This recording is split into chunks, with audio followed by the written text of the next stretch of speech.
Kaldereta, isa sa mga kadalasang makikita sa mga handaan gaya ng piyesta, kasal, birthday at iba pa. Kaya yan yung lulutuin natin ngayong araw. Ito yung version ng pang-barangay.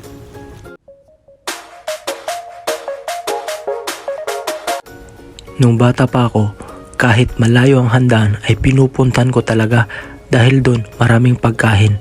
Kasi bihira lang kami makapag-ulam ng karne nun at itong kaldereta ang isa sa pinakagusto kong banatan.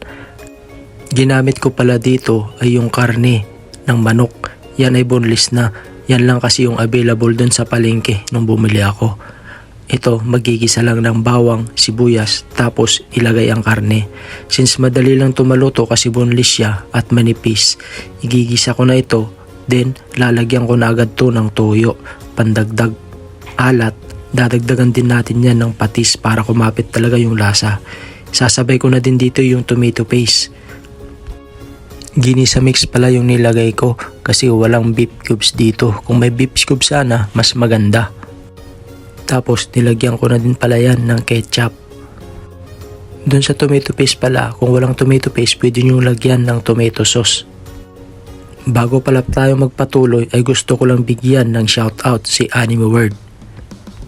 Maraming salamat sa panunod mo ng mga videos ko. Isasabay ko na din dito yung patatas. Wala pang carrots kasi wala din akong nakita dun sa palengke, kaya sorry na kung nagkulang ako sa mga ingredients, marites. Habang kumukulo ay nilagyan ko na din yan ng liver spread. Yung ibang kaldereta nilalagyan nila yan ng pinya. Yung iba naman pickles. Yung iba peanut butter naman yung nilalagay. Nung malapit ng maluto ay nilagay ko na yung bell pepper. At dahil sa wala akong condensed milk ay ang nilagay ko na lang dito ay yung fresh milk nilagay ko. Pwede rin lagyan ng gatayan, yung gata ng nyog kung wala talaga kayong fresh milk dyan. So yun, goods na goods niyan. Ang sarap na niyan.